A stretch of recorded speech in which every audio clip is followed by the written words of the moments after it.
Stop worrying about how it's going to happen. Stop worrying about what's going to happen. Stop worrying about the future. Stop procrastinating on what has to get done. Stop losing your mind and lose control. Lose it. Release it to God. Give it to him. Put it in his hands. God said lose control. Stop trying to control your life. Stop trying to control your money. Stop trying to control your finances. Stop trying to control your relationships. God told me to tell you that if you're watching this today, your word, your sign, your confirmation, that he's going to make everything better, that he's going to wrap you in his arms, that he's going to take the wheel, is if you let it go and lose control. God told me to tell you that you need to lose control right now. You don't have to worry about how things are going to get done, baby. You want to know why? Because God is getting them done for you as we speak, as we talking together, as we're conversating. It's not a debate that God is going up against the enemy. It's not a debate. He's there. He's in the midst of your storm. He's in the midst. Don't you know that when the disciples were on the boat, God was in the midst of the storm. He was walking on water when the waves was crashing against the boat. God is walking on water right now. You don't even see him, but he's moving mountains in your behalf, on your behalf. God is not allowing the enemy to come against you. There were so many times the enemy tried to try you this week that you don't even know about. So many things that God kept you from. So many traps that God kept you from walking into. It's because the enemy knew that if he can get you to walk into that trap, he knew he could get you not to walk out of it. The enemy planned for you to walk into that trap and never walk out of it. But God has destroyed the trap of the enemy. He's reversed the trick of the enemy. I don't know who's watching this, but God said, let go. Let go of the control, because it's going to happen.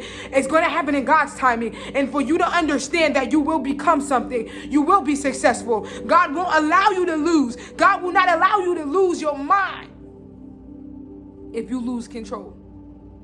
Stop trying to control everything. Stop trying to play God in your life. I'm going to sit back right there because I feel like somebody needed to hear that. You've been trying to play God in your bank account. You've been trying to play God in your mind. You've been trying to play God in your relationships. You want people to like you. You try to control everything because you're so afraid that if you lose control, you're going to lose, period. You're going to lose your life if you let go of it, if you lose control.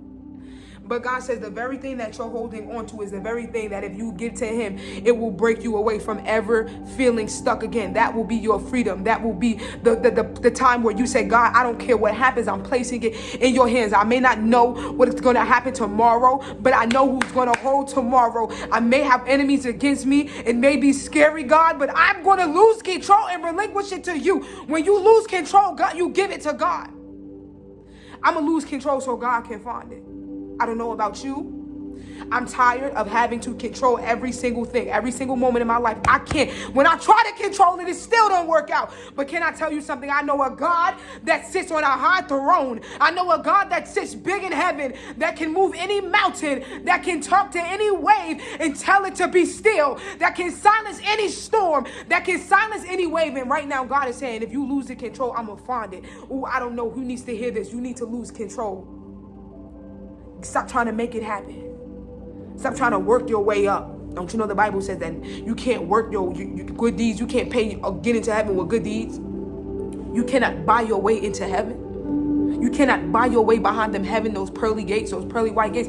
You cannot buy your way into the mansions in heaven. Don't you know that God he already loves you enough to fight your battles? Don't you know that God already died on the cross to win your battle today? The battle you are facing today, the battle you are facing tomorrow, the conflict you will face tomorrow, God already died in the past in order to secure your future. I don't know who needs to hear this. God already gave his life. He already gave his life in the past in order for you to win in the future. I don't know who needs to hear this. And he ain't lose nothing because he gave it. Say, I can lay my life down and I can pick it up. He gave his life to give you the victory, to give you the win.